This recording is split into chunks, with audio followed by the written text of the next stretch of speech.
Chapter 9 व्यापारिक मौजदातको लागत तथा रसकट्टी सम्बन्धी व्यवस्था छ। Provision for trading stock and depreciation. पहिला चाहिँ हामीले यो ट्रेडिङ स्टक भने कस्तो हो त त्यो बुझौँ। ट्रेडिङ स्टक भनेको फिनिश गुड, वर्किङ प्रोग्रेस र र मेटेरियलको चाहिँ समग्र रूप हो।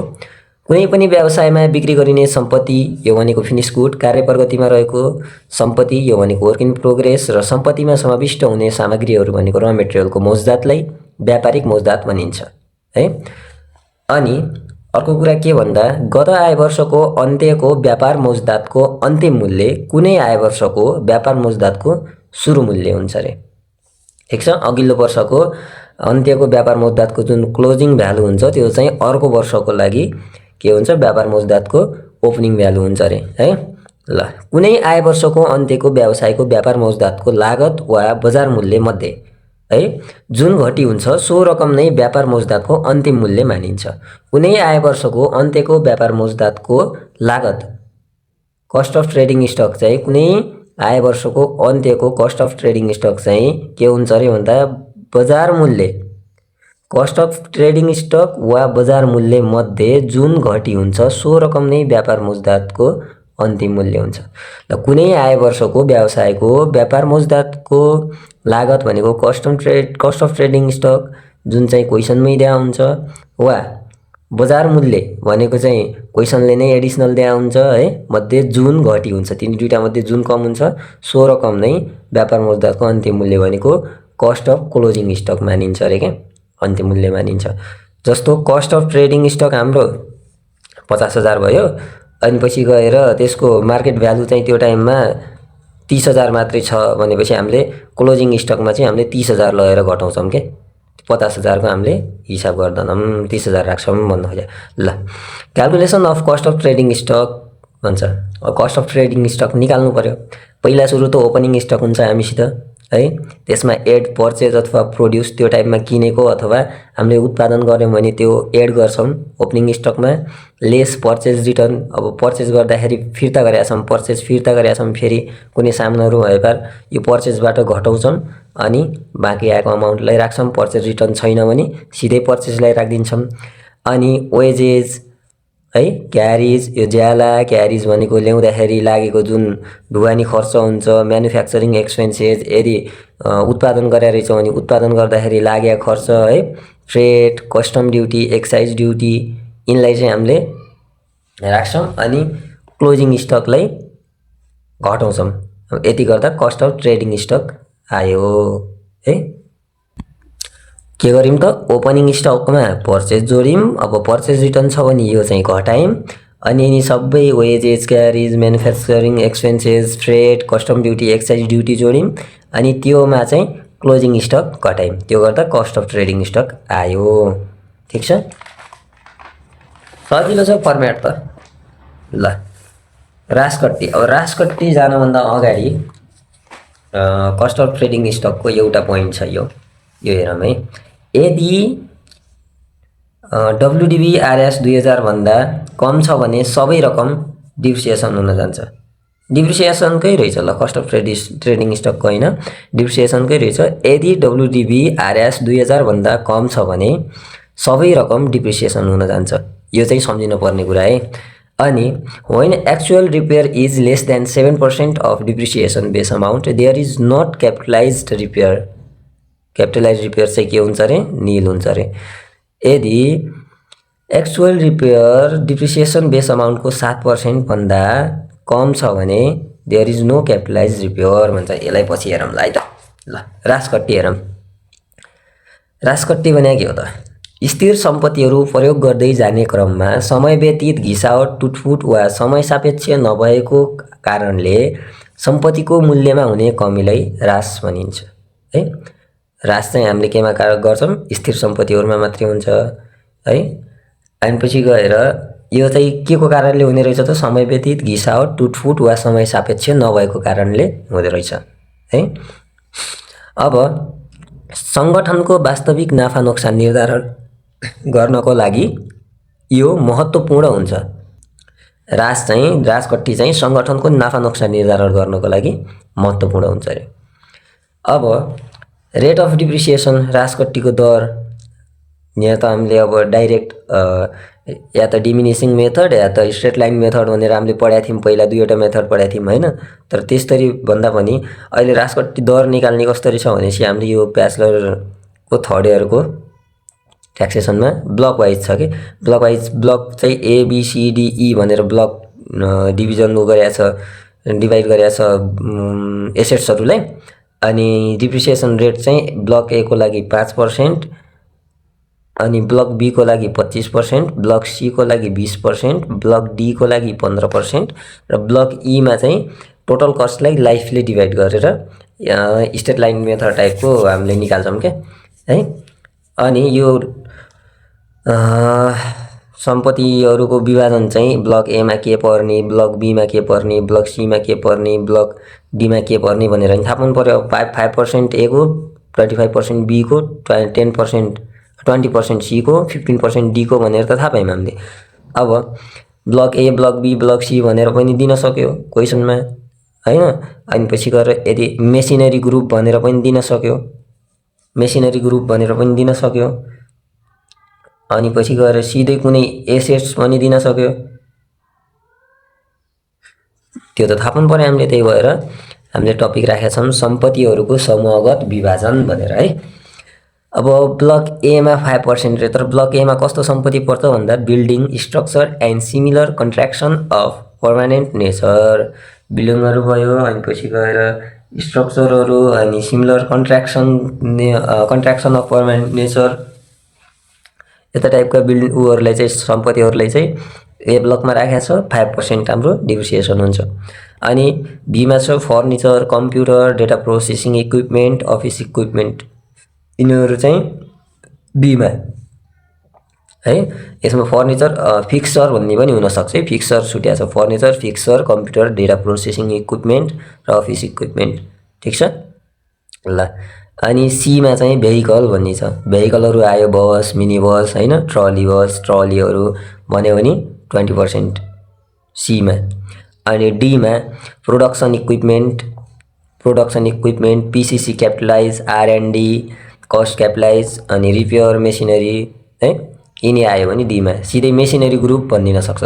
यो मेसिनरी ग्रुप भन्ने क्वेसनमा भनेपछि हामीले D ब्लक रहेछ भनेर थाहा पाइहाल्नु पऱ्यो क्या आफै। अनि D ब्लक आयो भने कति 15% ले चाहिँ हामीले डिप्रिसिएट गर्नु पर्यो। अनि यहाँ छ यो PCC भनेको चाहिँ पोल्युसन कन्ट्रोल कस्ट, अनि R&D भनेको चाहिँ रिसर्च एन्ड डेभलपमेन्ट भनेको है, pollution control cost capitalise, research and development cost capitalise. अनि यो छ E मा, E ब्लकमा चाहिँ गुडविल, कपिराइट, ट्रेडमार्क, प्याटेन्ट, यो भनेको के हो त, यो भनेको इन्टेन्जिबल एसेट्सहरू हो कि नै हो। इन्टेन्जिबल एसेट्सहरू गरी चाहिँ ब्लक E मा आउँदो रहेछ। यसलाई टोटल कस्टलाई चाहिँ लाइफले डिभाइड गरेर हामीले निकाल्दा रहेछौँ, ठिक छ ल। अनि यो PCC र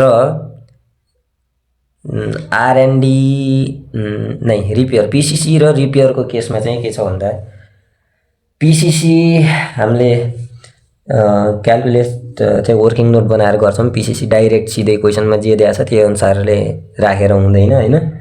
PCC क्यालकुलेसन गर्दा चाहिँ एडजस्टेड ट्याक्सेबल इन्कमको 50% रकमलाई एक्चुअल PCCबाट घटाएर आउने जुन बाँकी शेष रकम हुन्छ त्यसलाई चाहिँ हामीले हिसाबमा राख्छौँ। त्यो हिसाब गर्दा पनि हामीले बुझिहालिन्छ क्या है ल।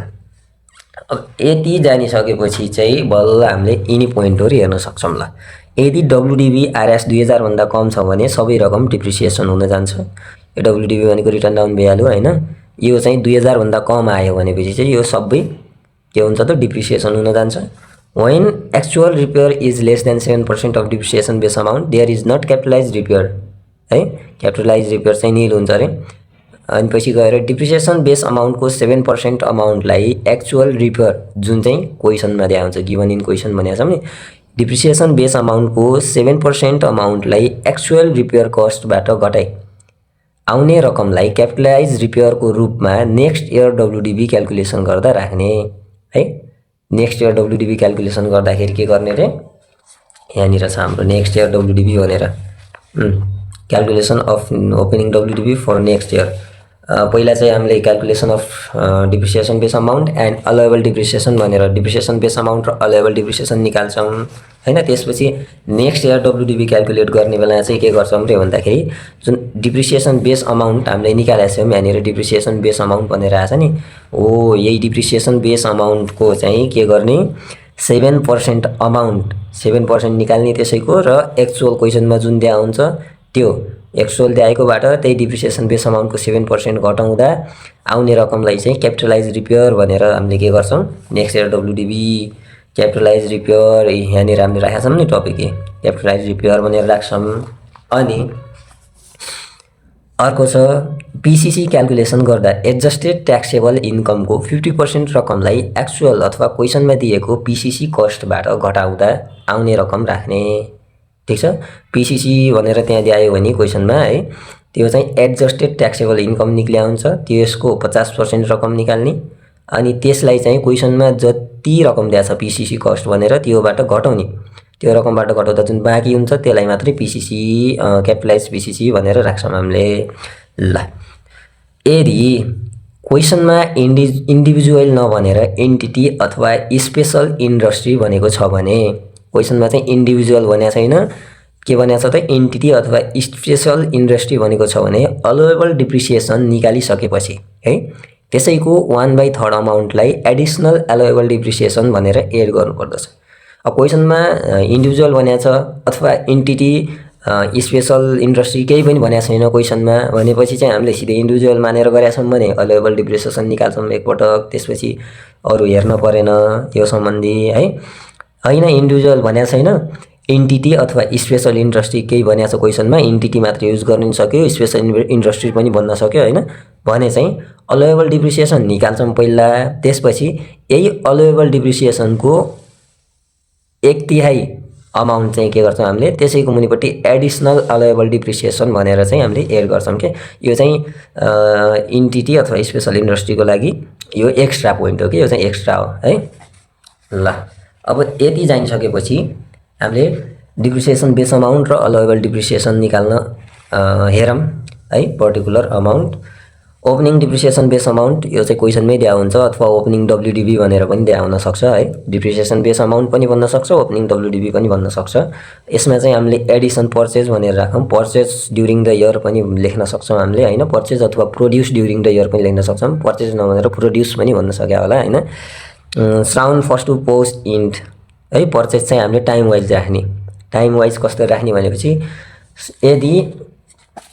यदि श्रावणदेखि है श्रावणदेखि पौषसम्म पर्चेज गरेको छ भने चाहिँ हामीले पर्चेज गरेको जुन अमाउन्ट छ है त्यो अमाउन्टको 3/3 भनेको जति छ त्यति नै हामीले राख्छौँ पर्चेजमा। अनि पछि गएर माघदेखि माघ फागुन चैत 3 महिना है, माघदेखि चैतसम्म पर्चेज गरेको छ भने हामीले 2/3 राख्छौँ। अनि पछि गएर वैशाख जेठ असार है, वैशाख जेठ असार भनेको फेरि यो पनि 3 महिना, यसमा पर्चेज यति यो टाइममा पर्चेज गरेको छ भने 1/3 राख्छौँ। भनेको मानौँ श्रावणदेखि पौषसम्म 3 लाख पर्चेज गरेको थियो अरे है, माघमा चाहिँ 2 लाख पर्चेज गरेको थियो अरे, अनि वैशाखमा चाहिँ कति गरेको थियो अरे 6 लाख पर्चेज गरेको थियो अरे भनेपछि श्रावणमा के गर्ने भयो 3/3 भनेको 3 लाखको 3 लाखै हामीले राख्ने भयौँ।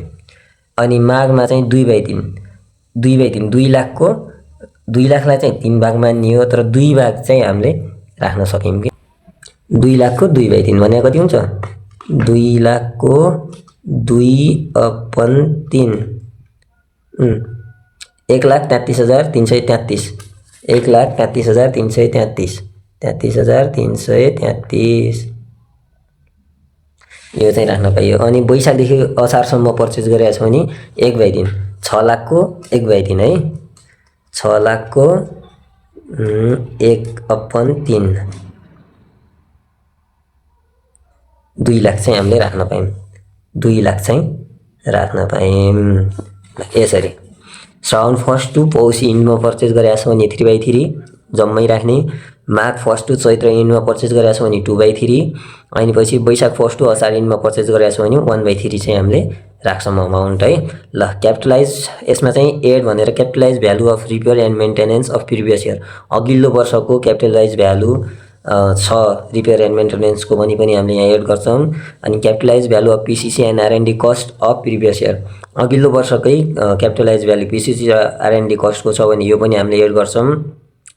डिस्पोजल अथवा sales during the year disposal भने सेल्स है, यो टाइममा चाहिँ सेल्स गरेको छ डिस्पोजल गरेको छ भने एसेट्स चाहिँ घटाएको छ भनेपछि यसलाई चाहिँ हामीले लेस गर्छौँ। यदि लेस गरिसकेपछि हाम्रो के आउँछ डिप्रिसिएसन बेस अमाउन्ट आउँछ। डिप्रिसिएसन बेस अमाउन्ट आउँछ मानौँ यसलाई चाहिँ हामीले ए मानौँ है, डिप्रिसिएसन बेस अमाउन्टलाई ए मानौँ, यो आयो। अनि पछि गएर यसमा रेट अफ डिप्रिसिएसन चाहिँ के रेट अफ डिप्रिसिएसन चाहिँ ब्लक वाइज है, ब्लक वाइज क्वेसनमा कुन ब्लक भनेको हुन्छ ब्लक वाइज डिप्रिसिएसन। अब ब्लक ए भन्यो भने चाहिँ 5% राख्ने, अनि बी भन्यो भने 25% राख्ने, सी भन्यो भने 20% राख्ने गर्दै ब्लक वाइज चाहिँ डिप्रिसिएसन है। ल ब्लक वाइज पर्सेन्टेजमा आउने भयो डिप्रिसिएसन। अलोवेबल डिप्रिसिएसन निकाल्ने डिप्रिसिएसन बेसिस इन्टु रेट। जुन डिप्रिसिएसन बेस अमाउन्ट निकालेका थियौँ यसैको यति पर्सेन्ट, यहाँ कति पर्सेन्ट कुन ब्लकको डिप्रिसिएसन छ त्यही हिसाबले पर्सेन्टेज निकाल्ने है। यसको यो पर्सेन्ट निकाल्दाखेरि डिप्रिसिएसन रेट आउँछ, यसलाई चाहिँ हामीले बी मानौँ यहाँ। अब एबाट बी घटाउँदाखेरि है डिप्रिसिएसन बेस अमाउन्टबाट अलोवेबल डिप्रिसिएसन घटाउँदा closing WDV for the year आउने भयो। Closing WDV for the year A minus B है। डिप्रिसिएसन बेस अमाउन्टबाट अलोवेबल डिप्रिसिएसन घटाएपछि closing WDV for the year आयो। यति निकालिसकेपछि हामीले नेक्स्ट इयरको लागि डब्ल्युडिबी निकाल्छौँ। क्वेसनमा भन्छ calculate the WDV for the next year भनेर। नेक्स्ट इयर डब्ल्युडिबीको लागि चाहिँ के गर्ने the calculation of opening WDV for the next year भनेर लेख्ने है। अनि पर्टिकुलर भइहाल्यो, अमाउन्ट भइहाल्यो, यो त फर्मेट भइहाल्यो, यो भनिराख्न पनि परेन हामीले, अब घोकिराख्न हेरिराख्न पनि परेन। लगभग अमाउन्ट र पर्टिकुलरकै फर्मेट हुन्छन्, यस्तै फर्मेट हुन्छन् है। Closing WDV for the year, closing WDV for the year चाहिँ कहाँबाट आयो त भन्ने होला फेरि। Closing WDV for the year यहाँ चाहिँ हामीले माथि अलोवेबल डिप्रिसिएसन अथवा डिप्रिसिएसन बेसिस निकाल्ने बेलामा जुन लास्टमा closing WDV for the year निकालेका थियौँ यसैलाई ल्याएर यहाँ राख्ने। अघि भने कि नै कुनै पनि इयरको क्लोजिङ डब्ल्युडिबी चाहिँ अर्को इयरको ओपनिङ डब्ल्युडिबी हुनसक्छ भनेर। यहाँनिर closing WDV for the year unabsorbed addition. यो अनएब्जर्ब्ड एडिसन भने चाहिँ के हो भन्दाखेरि अघि जुन हामीले माथि डिप्रिसिएसन बेस अमाउन्ट निकाल्दाखेरि पर्चेज भनेर हामीले एडिसन जुन गरेका थियौँ है, एडिसन गर्ने बेलामा के भयो थियो त यो 3 लाखको त 3 लाखै गयो थियो है, 3 लाखको 3 लाखै हामीले हिसाब गरेका थियौँ। अनि यो श्रावणदेखि पौषको चाहिँ माघदेखि चैतको 2 लाखमा हामीले 1,33,333 को हिसाब गरेका थियौँ है। अनि वैशाखदेखि असारमा 6 लाखको 2 लाख मात्रै हिसाब गरेका थियौँ भनेपछि 6 लाखको 2 लाख हिसाब गरेका थियौँ भनेपछि यहाँ यसमा 4 लाखको त अझै हामीले पर्चेज गरे पनि हिसाब गरेन अघिल्लो पटक। अनि यो 2 लाखमा जुन 1,33,333 छ यो 66,667 66,667 यो पनि अघि हिसाब गर्न बाँकी छ। यो त पुरै गयो है, 3 लाखमा 3 लाखै गयो 3/3 गर्दा। 2 लाखको 2/3 गर्दाखेरि 1,33,333 गयो, 6,67,000 बाँकी रह्यो। अनि 1/3 गर्दा यो 6 लाखको 4 लाख चाहिँ बाँकी रह्यो नि त। हामीले 2 लाखको त अघि हिसाब गऱ्यौँ, 4 लाख त हाम्रो बाँकी छ अझै। हो अनएब्जर्ब्ड एमाउन्ट भनेको यही हो कि अघि हामीले जुन हिसाब गरेका थिएनौँ, अघि जुन हिसाब गर्दाखेरि रहेको अमाउन्ट थियो यो चाहिँ अनएब्जर्ब्ड एमाउन्ट हो। यसलाई चाहिँ एब्जर्ब्ड पोर्सन भन्छ हैन, एब्जर्प्सन पोर्सन भन्छ यसलाई चाहिँ। यो एब्जर्ब्ड एमाउन्ट हो अनि यो चाहिँ अनएब्जर्ब्ड एमाउन्ट हो के है। जुन बाँकी रहेको हुन्छ अघि हिसाब गर्दा बाँकी रहेको हुन्छ यो चाहिँ अनएब्जर्ब्ड एमाउन्ट हो। यिनी चाहिँ हामीले हिसाब गरिसक्यौँ, यो चाहिँ बाँकी छ हाम्रो हो। अनएब्जर्ब्ड एमाउन्ट भनेको यही हो। त्यही भएर जुन हाम्रो माघदेखि पौषसम्म त हाम्रो 3/3 सबै टोटलको छ नि, त्यही भएर अनएब्जर्ब्ड एमाउन्टमा पनि श्रावणदेखि पौषसम्मको हाम्रो आउन्न कि, किन 3/3 गइसक्यो। अब हाम्रो माघ 1 टु चैत्र इन्डको आयो। माघ 1 टु चैत्र इन्ड भनेको माघदेखि चैतसम्मको 2/3 गयो है। अब 3 को लागि 1 यता 3 हुन त 1 छ, 1/3 बाँकी छ कि। 2/3 गइसक्यो, 3 भागमा 2 भाग त गइसक्यो। अब 1 भाग बाँकी छ भनेपछि हाम्रो 1/3 हुने भयो। अनि अर्को वैशाख 1 टु असाढ है, वैशाख 1 टु असाढ 1/3 गइसक्यो, 3 भागको 1 भाग त गइसक्यो। अब 3 भागमा 1 भाग गएपछि 2 भाग त हाम्रो बाँकी छ नि हिसाब गर्न। हो यो 2/3 चाहिँ यहाँ हुने भयो। यदि यो 2/3 1/3 सम्झिन चाहिँ गाह्रो हुन्छ भनेपछि अब अगाडिको यो त सम्झिनै पर्यो है। यो अनएब्जर्ब पोर्सनमा चाहिँ के गर्ने भन्दाखेरि हामीले यहाँनिर जुन हिसाब गरेका छौँ नि यो हिसाब गरेर यो 2 लाखमा हाम्रो 1,33,333 त आइसकेको छ। अब उतापट्टि चाहिँ अनएब्जर्ब अमाउन्टमा चाहिँ है यो 1/3 र 2/3 सम्झिन सकेनौँ भने 2 लाखमा 1,33,000 आइसकेको छ। अब हाम्रो बाँकी 66,667 हो, यसलाई सिधै लगेर राख्दै हुन्छ कि। अनि 6 लाखमा 2 लाख आइसकेको छ हाम्रो, उता लगेर चाहिँ यो 4 लाख सिधै लगेर राख्दै हुन्छ कि। हिसाब एउटै हो, यो यताको 2/3 उता लगेर राख्दा 4 लाख हुने र 1/3 उता लगेर राख्दाखेरि 67,000 66,000 हुने एउटै हो, सिधै राख्दै पनि हुन्छ है। ल त्यसपछि क्यापिटलाइज रिपेयर भन्ने छ। क्यापिटलाइज रिपेयर चाहिँ हामीले वर्किङ नोट गरेर निकाल्छौँ है। क्यापिटलाइज रिपेयर चाहिँ हामीले के गर्छौँ वर्किङ नोट गरेर निकाल्छौँ। हिसाब गर्दाखेरि हेरौँला त्यसलाई चाहिँ हिसाब गर्दाखेरि कस्तो हो भनेपछि वर्किङ नोट भनेर कसरी निकाल्छौँ भन्नाले अब मानौँ डिप्रिसिएसन बेसिस चाहिँ हाम्रो 2 लाख आछ है। क्वेसनमा रिपेयर भनेर 50,000 दिएको छ हो कि नै। अनि भनी हामीले क्यापिटलाइज रिपेयर निकाल्ने बेलामा के गर्छौँ भन्दाखेरि 7% अफ डिप्रिसिएसन बेसिस गर्छौँ है। 2 लाखको 7% भनेको कति हो त 7 दुना 14,000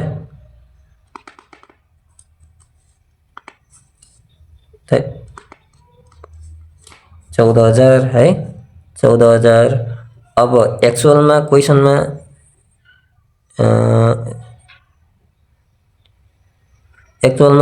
चाहिँ कति दिएको छ त 50,000 दिएको छ हो।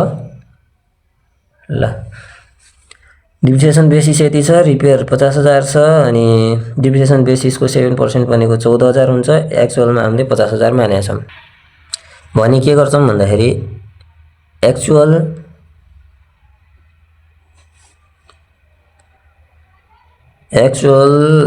माइनस यो 14,000 जुन चाहिँ हामीले 7% अफ डिप्रिसिएसन बेसिस निकालेका थियौँ नि गर्छौँ। यो भनेको 50,000 माइनस 14,000 50,000 माइनस 14,000 भनेको कति भयो त 36,000 हो। यसलाई चाहिँ क्यापिटलाइज रिपेयर भनेर हामीले बल्ल लगेर राख्छौँ कि वर्किङ नोट भने यहाँनिर हो यो गर्छौँ है। ल अनि capitalize PCC and R and D only on block D. यो पिसिसी एन्ड आरएनडी चाहिँ वर्किङ नोटमा गरेर हामीले ब्लक डी को मात्रै राख्छौँ कि अरू ब्लकको राख्दैनौँ, ठिक छ। अनि यो गर्दाखेरि opening WDV for the next year आउँछ। के गर्ने closing WDV for the year गर्ने, यसमा चाहिँ अनएब्जर्ब एडिसन गर्ने अनि capitalise repair capitalise PCC and R and D if block D को छ भने चाहिँ है। यो क्यापिटलाइज रिपेयर एन्ड रिपेयर चाहिँ हामीले जुन ब्लकको भयो नि गर्नु पर्यो ब्लक वाइज हैन। पिसिसी एन्ड आरएनडी चाहिँ ब्लक डी को छ भने मात्रै गर्ने नत्र नगर्ने। ल है हाम्रो यो चाहिँ सकिएको फर्मेट वाइज र थोरै थ्योरी चाहिँ सकिएको। अब हामीले न्युमेरिकल चाहिँ बाँकी अर्को भिडियोमा हेर्छौँ है।